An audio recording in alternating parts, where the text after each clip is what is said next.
骑兵对火枪这样的战斗怎么打？大部分人都会说，那骑兵不是上去送死吗？确实，电影《最后的武士》里就有这样的镜头，骑兵发起冲锋，然后被火枪不断击杀，残酷又悲壮。而日本战国史上也有一场教科书式的战斗，那就是长筱之战。织田信长用3000把火枪排成整齐的3列，第一列射击，退后装弹，第二列跟上循环射击，这就是著名的3段击。武田家的无敌骑兵在这种超越时代的火力面前像割麦子一样倒下，然而事实真是如此吗？大家好，我是 C 叔。上一集我们说到，鸟居强右卫门舍身取义，告诉长筱城守军援军马上就到，现在压力给到武田胜赖这边，怎么办？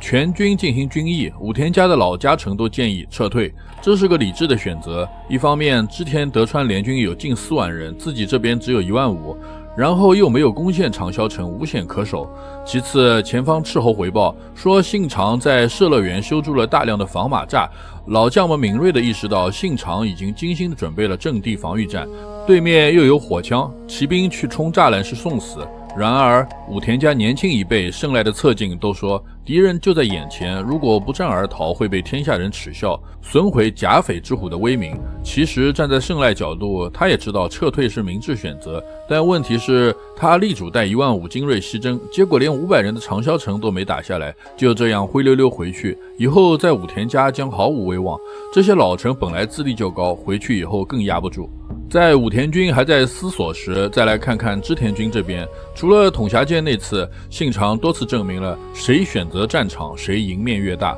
即使这次人多，但信长没有盲目攻击，而是在射乐园搞土木工程。他修了2公里长的防马栅，3重纵深互为一角，栅栏之间还留有缺口，这样对方骑兵如果从缺口进来，就会面临3面射击，而不只是1面。同时，后续步兵也可以从缺口反攻，进出自由。然后射乐园前面有条莲坞川，5月的梅雨让河水暴涨，两岸的水田变成了泥泞的沼泽，这就形成一个 U 型区域。如果武田的骑兵要冲锋，那他们先要俯冲到河里，再从下往上冲。显而易见，所有这一切都是为了减缓骑兵的速度和冲击力，而这也是信长精确意识到火神枪的弱点，装填慢，精度差，所以他必须把野战变成阵地战，把进攻变成防守。他要逼迫武田的骑兵去撞墙，而不是在平原上对冲。但问题是，傻子才会去撞墙，如何让武田军主动跳进火坑？信长展现了他作为操盘手的一面。根据信长公记记载，信长命令大将佐久间信胜实施诈术，对，就是那个在三方原第一个跑路的撤退的佐久间。织田军在阵前表现得极为畏缩，士兵们甚至不敢从栅栏后探出头来。信长还让佐久间信胜给胜赖写了一封密信，说织田军内部不稳，大家都很害怕武田赤背，如果武田军发起进攻，我佐久间信胜愿意倒戈。这种示弱的信息源源不断地传到了武田军的大营。年轻派认为武田军虽然人多，但大多是只会挖土的农民，傲慢是生存最大的障碍。这个错觉将在随后的几个小时里成为胜赖判断天平上最重的一块砝码。甲阳军舰记载，季布胜之嘲讽老将们，你们这些老人是不是因为年纪大了变得胆小怕死了？如果因为害怕敌人的栅栏就撤退，武田家的脸面往哪搁？老将们虽然不服，但还是有脑子的。马场幸村就曾建议，如果实在要打，不要在射乐园打，而是攻打吉田城，或者迂回截断联军粮道，逼信长离开攻势来决战。对呀，说了好多遍了，不要在别人的 BGM 里跳舞。就在胜赖还在犹豫是战是退时，5月21日的拂晓，一场突如其来的大火成了真正的转折点。织田方的酒井忠次率领3000人的别动队，在当地向导的指引下，像幽灵一样翻山越岭，绕到了长筱城的背后渊朝山。这一把火不仅烧毁了武田军的粮草，击溃了留守部队，更重要的是，它切断了武田军回家的路。此刻放在胜赖桌上的选项只剩下3个：一、强行撤退，前有奸臣，后有追兵，粮草尽失，此时撤退极易演变成雪崩式的溃逃，一旦在撤退途中被织田军衔尾追杀，就变成招仓第二，骷髅9杯加1。二、绕道迂回，避开正面的防马栅，攻击其他薄弱据点，但大军在泥潭中移动缓慢，急于被分割包围。3、正面决战，置之死地而后生，虽然敌人有栅栏，虽然敌人有火枪，但只要突破那层防线，斩杀信长，就能一战定乾坤。君不见统辖间奇袭乎？以马场幸村山县昌景为首的老陈派苦苦相劝，主公留得青山在，不怕没柴烧，哪怕是溃败也要撤，只要家督还在，甲斐就在。他们有着丰富的战场嗅觉，他们闻到了社乐园那股不祥的气息，但是胜赖身边的亲信却发出了不同的声音。正是因为后路断了，士兵们才会拼死一战，这就是背水一战的兵法啊。这两股声音在胜赖的脑海中剧烈碰撞，理性告诉他要撤，但自尊、焦虑和侥幸心理却推着他往前走，而最终促使他下定决心的是窗外那连绵不绝的雨声。胜赖最后的一张底牌是天气，此时正值梅雨季节，雨已经下了好几天。在那个年代，火绳枪是极度依赖天气的武器，一旦火绳受潮或者火药盘被打湿，火枪就成了烧火棍。胜赖的逻辑链条在当时看来并非全无道理，大雨会让火枪失效，他坚信只要老天爷站在他这边，雨一直下，武田家引以为傲的白刃战能力依然可以碾压数量众多的织田农兵。然而，历史跟武田胜赖开了一个残酷的玩笑。5月21日早上6点，就在武田军排好阵势，准备发起冲锋的那一刻，雨停了。云层散去，烈日当空，阳光不仅蒸发了空气中的水汽，也照亮了远处防马栅后那3000个黑洞洞的枪口。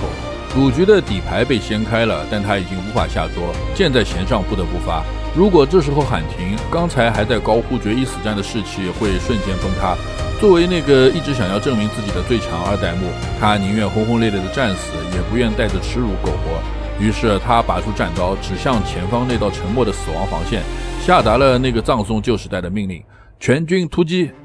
上午6时，战斗打响。前面讲了莲雾川两岸的水田，经过几天的暴雨浸泡，已经变成了没过小腿的烂泥盘。原本机动力极强的武田军，每前进一步都要付出巨大的体力。而在他们的对面，织田军的铁炮队早已严阵以待，并没有传说中整齐划一的3段机，现实比传说更残酷。织田军采用的是自由射击与多点交叉火力，他们躲在防马栅后，依托攻势，冷静地对着泥沼中缓慢移动的目标进行猎杀。你可能认为这就像玩塔防单方面的屠杀，很多记载里也说织田军几乎没有伤亡，但实际上面对debuff点满的逆风局，武田军还是展现出惊人的战斗力。战前，当胜赖下达攻击命令后，老将们表现出了战国武士最凄美的一面，明知是死也要死的忠烈。据记载，军役结束后，山县昌景默默地整理了自己的红色甲胄，说明天我会战死，我要让敌人看看什么是武田的先锋。马场幸春对胜赖说，既然主公意已决，老臣定当死战，请主公务必看清战局，若情况不对，请立即撤退，老臣为你殿后。内藤昌丰则与战友喝了诀别的酒。赤背骑兵在弹雨中前赴后继，踩着战友的尸体，一度冲到了栅栏面前。左翼的大将山县昌景硬是顶着火枪突入了第2道防线，他面对的是德川家康本阵如林的长枪，以及本多忠胜这样的猛将。最终，山县昌景全身多处中弹，从马上跌落。随着时间的推移，火枪的累积效应开始显现，不仅是人员伤亡，大量马匹被射杀，尸体堆积如山，进一步堵塞了进攻路线。指挥系统彻底瘫痪。下午1时，胜负已分。织田信长下达了总攻击令，3万生力军越过栅栏，对残存的武田军展开了围剿。在溃败的人流中，有一个身影选择了逆行，那是马场幸春。这位在战前极力主张撤退的老将，在确定主公胜赖已经突围后，做出了最后的抉择。他没有嘲笑胜赖的无能，也没有选择逃生。他率领仅存的殿后部队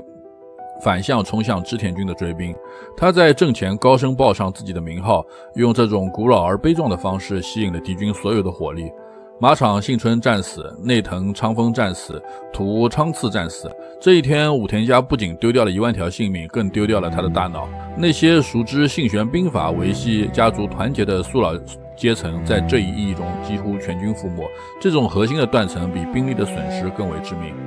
长筱之战的硝烟散去，留给日本历史的是一个全新的命题。武田胜赖并非庸才，他的悲剧在于他试图用武士的个人武勇、精神力和家族荣耀去打开新时代的大门，但织田信长把锁给换了。